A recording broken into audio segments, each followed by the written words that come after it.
Selamat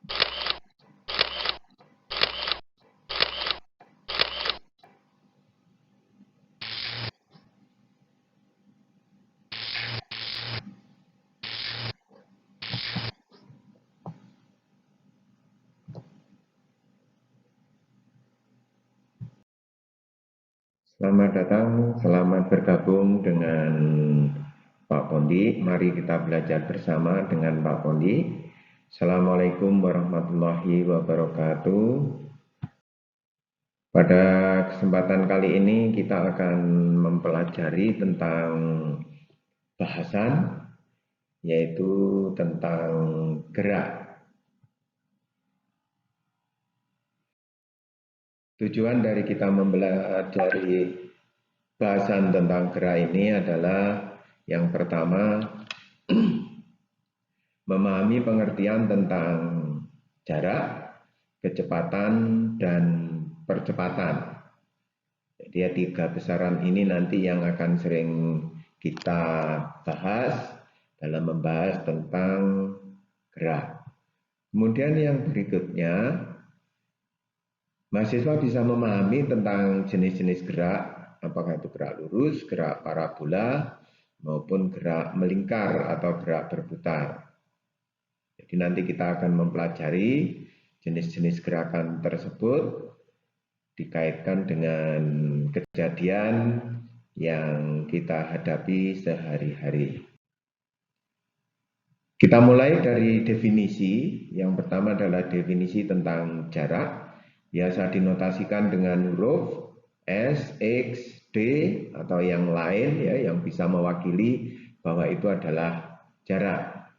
Jarak adalah panjang lintasan. Sedangkan lintasan adalah tempat kedudukan titik-titik berturut-turut yang dilewati oleh benda. Jadi kalau misalkan ada benda bergerak dari titik A ke titik B, maka lintasannya bisa bermacam-macam. Ya, bisa bermacam-macam. Apakah itu berupa garis lurus, garis lengkung, garis yang membentuk fungsi sinus, dan sebagainya. Satuan dari jarak adalah kilometer, meter, sentimeter, dan seterusnya. Mewakili satuan dari panjang, karena jarak termasuk dalam besaran panjang. Kemudian definisi dari kecepatan ini secara umum bisa dinyatakan sebagai perubahan jarak tiap satuan waktu. Perubahan jarak tiap satuan waktu. Jadi untuk kecepatan yang berbeda, perubahan jaraknya juga berbeda untuk waktu yang sama. Satuan dari kecepatan adalah kilometer per jam atau meter per sekon, atau bisa juga digunakan sentimeter per sekon. Kemudian yang berikutnya adalah percepatan A. Percepatan biasa didefinisikan secara umum sebagai perubahan kecepatan tiap satuan waktu.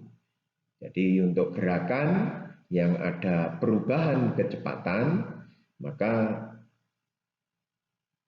gerak tersebut memiliki percepatan. Kemudian pengertian tentang gerak itu sendiri adalah yang pertama gerak lurus. Gerak lurus itu adalah gerak dengan lintasan yang membentuk garis lurus. Jadi lintasannya berbentuk garis lurus. Sekali lagi, untuk lintasan ini bisa bermacam-macam. Jika kita ingin bergerak dari titik A ke titik B, yang bisa lurus, bisa lengkung, bisa merupakan fungsi sinusoidal, dan seterusnya. Kemudian gerak parabola itu adalah gerak dengan lintasan membentuk garis yang mengikuti fungsi parabola. Ya.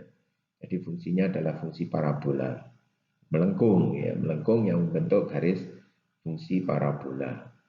Kemudian gerak melingkar atau gerak berputar adalah gerak dengan lintasan berbentuk lingkaran. Jadi berputar atau melingkar itu lintasannya berbentuk lingkaran.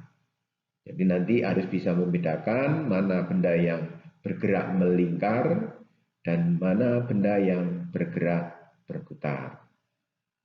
Nah, ini ada beberapa contoh lintasan. Yang pertama adalah lurus, kemudian parabola, dan lingkaran. Nah, sebagai akhir dari pengenalan ini adalah tugas. Ya. Anda diminta untuk menyebutkan atau memberikan contoh 3 gerak benda yang bergerak lurus. Kemudian contoh 3 gerak benda yang bergerak parabola. Apa saja contohnya? Kemudian yang ketiga, berikan contoh 3 gerak benda yang bergerak melingkar atau berputar. Jadi masing-masing berikan contoh 3 untuk benda yang bergerak melingkar dan 3 contoh untuk benda yang bergerak berputar. Nah, terima kasih telah mengikuti bahasan tentang dasar gerak. Ini nanti sama seperti materi-materi yang lain, setelah mengikuti bahasan ini, mahasiswa yang saya ampu, hasil pekerjaan latihan soal, bisa dikirimkan ke email saya, ya, pondi.udianto@polinema.ac.id atau ke Google Classroom yang sudah kita buat. Demikian tadi sekilas bahasan tentang dasar-dasar tentang gerak.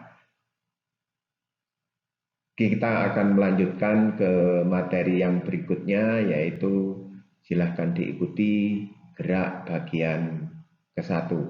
Selamat siang, selamat pagi, selamat malam. Yang penting jangan menyerah, jangan takut untuk mencoba.